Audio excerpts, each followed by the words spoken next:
গত বৃহস্পতিবার পূর্ব লন্ডনের একটি রেস্তোরাঁয় দেশ টিভি ইউকের উদ্যোক্তাদের প্রজেক্ট আউটলাইন মিটিং এর আয়োজন করা হয়েছিল।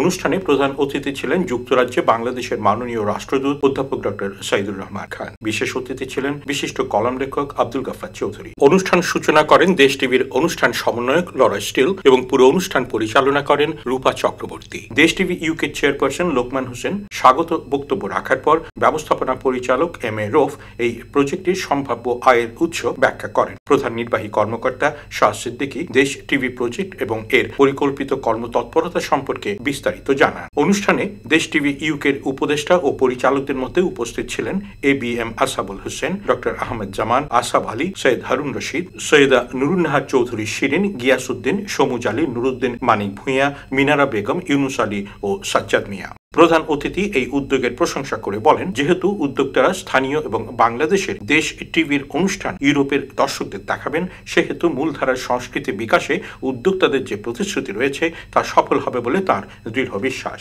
সবশেষে অন্যতম প্রধান নির্বাহী কর্মকর্তা মোহাম্মদ আজিজ উদ্যোক্তাদের পক্ষ থেকে সবাইকে ধন্যবাদ জানান।